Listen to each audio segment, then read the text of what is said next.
Can I step on some toes? Yeah? Okay. About to step on some toes. Shields up, red alert. Some of you guys don't know what you're going to say now.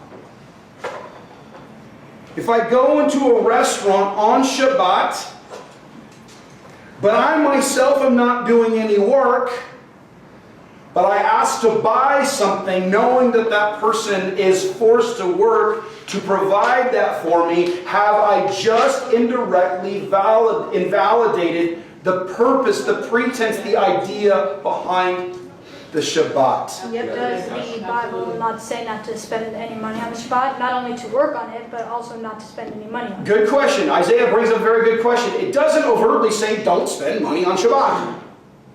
But what it does do, when they came back from the captivity, I believe that it actually, they were transacting business on the Shabbat. And that transaction of business, when Nehemiah came, he actually rebuked them. And he says, what is this business, this stuff that's going on the Sabbath?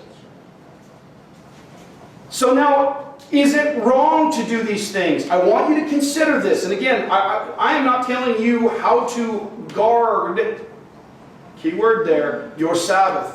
What I'm suggesting to you is the way in which we need to consider, are we asking somebody else to work on the Sabbath day? When we go to their restaurant, their place of business, their whatever, and we ask them to provide goods or services to us, are we asking them to break God's commandment? I can only tell you that my personal testimony, and I know it is the testimony of many other people here, is we make the decision we're not going to go and to buy things. We've been invited out by brothers and sisters on Shabbat, and they say, come, we're going to go to this restaurant, we're going to go to such and such buffet. And I'm like, well, I don't care for that buffet. And, I'm trying to be nice about it, but what I'm really trying to get is, we try to avoid the practices of making our manservant or our maidservant work for us. Okay? Now, not everybody here is on the same page. Well, they're going to be working for somebody else. You're right. They will. And God will wrestle with that. That's not my responsibility. My responsibility is what I have dominion over. My responsibility is what I have authority over. Okay? Now, if you're here and you haven't quite figured that out, lined it up for whatever reason, we have grace.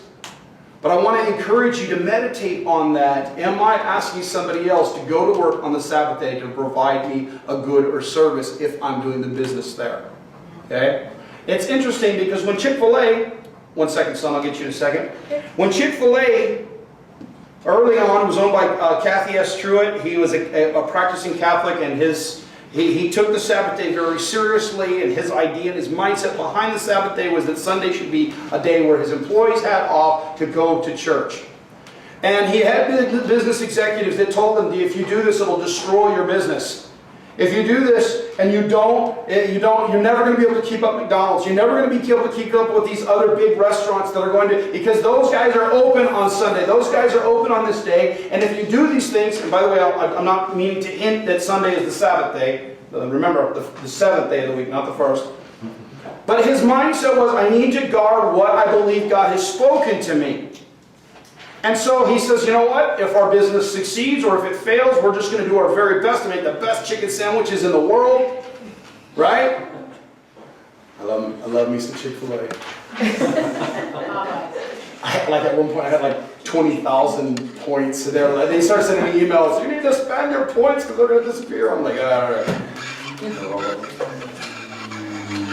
His business thrived. His business exploded. And I believe it was because God was honoring his desire to set apart, maybe not the day, but a day. Amen. All right? And remember what I told you guys last week, something is always better than nothing. All right, you know what, Cain, right now I'm just at a place where Sunday is my day off and it's the only thing I can do. Okay, you know what, then observe that day the best way you know how and ask God to give you insight and illumination how to move forward and to progress in the sanctification process, in the way of holiness. Amen. Okay? So,